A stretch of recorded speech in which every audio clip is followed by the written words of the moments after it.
السلام عليكم، أهلا ومرحبا بكم أحبائي في وصفة جديدة مجربة وناجحة بإذن الله.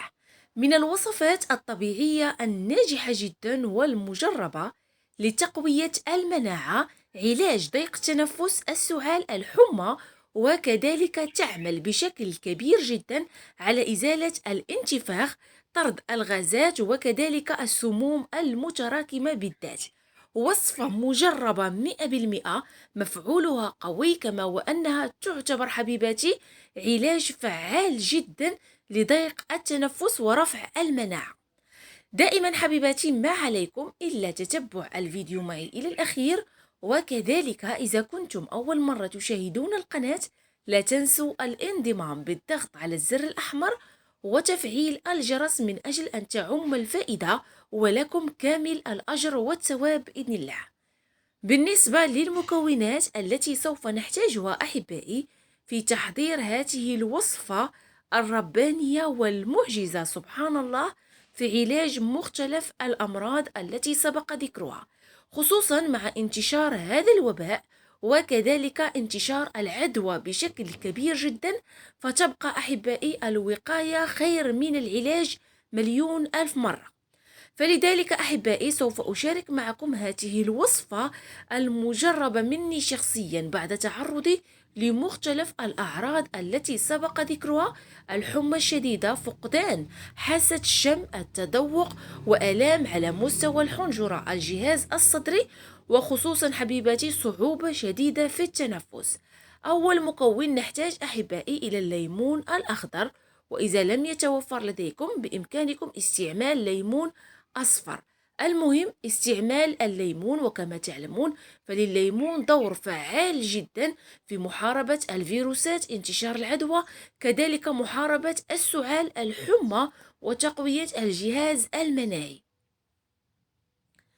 أنا هنا عندي أحبائي حبة صغيرة من الليمون، بإمكانكم استعمال نصف حبة كبيرة.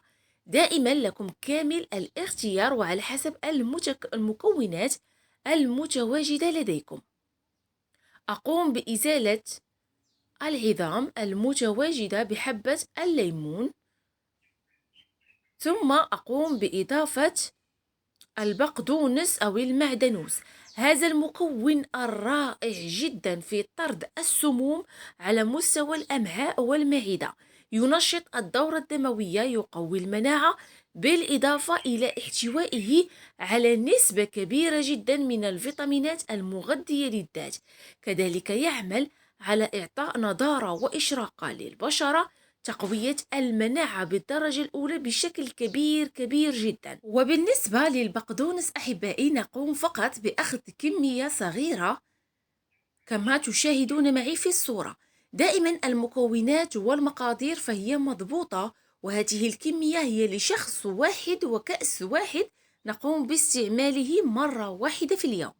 بعد ذلك أقوم بأخذ حبة من الثوم من أجل مساعدة الذات على تقوية الجهاز المناعي، وكذلك طرد الديدان المسببة للعديد من المشاكل على مستوى الأمعاء. ويعتبر حبيباتي الثوم من أروع المضادات للأكسدة، كما وأنه يحتوي على العديد من المنافع، يعني لا تعد ولا تحصى بصفة نهائية. ويستحسن استعمال الثوم الأحمر لأن مفعوله فعال كذلك ويعمل على العلاج بطريقة غاية في الروعة. بعد ذلك أقوم بإضافة المكون الرابع في هذه الوصفة وهي القرفة. ولا يخفاكم مدى المنافع الكبيرة التي تحتوي عليها القرفة، كما بإمكانكم تعويض القرفة بمسحوق القرنفل على حسب المتوفر لديكم، سواء توفرت لديكم القرفة أو نصف ملعقة صغيرة جدا من القرنفل، وتصبح الوصفة يعني رائعة وجاهزة للاستعمال. بعد ذلك أقوم بإضافة الماء البارد، حوالي كأس من الماء.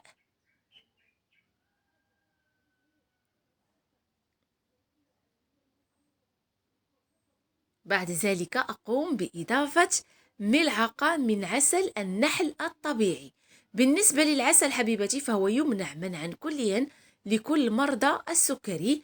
بينما للأشخاص العاديين فمن الأحسن استعمال عسل النحل الطبيعي من أجل أن تكون الوصفة ناجحة معكم، وكذلك من أجل أن تعطيكم نتيجة سريعة. قمت هنا بإضافة ملعقة من العسل، ثم أقوم بالتحريك جيدا. بعد ذلك سوف أقوم بطحن جميع المكونات في الخلاط الكهربائي حتى أحصل على عصير بهذا الشكل. وصدقوني أحبائي أن هذه الوصفة بالذات من الوصفات الناجحة والمجربة مني شخصيا، خصوصا حبيبتي عندما نقوم باستعمال وصفة القرنفل والحامض التي قمت بمشاركتها معكم من أجل العلاج وكذلك الوقاية من هذا المرض.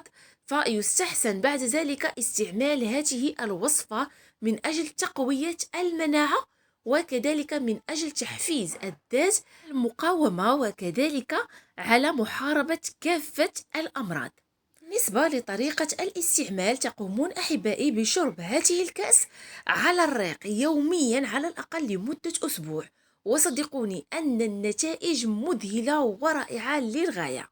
أحبائي، هذه وصفتي لكم لليوم، أتمنى أن تنال إعجابكم ورضاكم، وأهم شيء وهو مشاركتها مع كل من هو مريض وكل من هو في حاجة. ودمتم في حفظ الله ورعايته، وإلى وصفات أخرى ناجحة ومجربة بإذن الله. إلى اللقاء.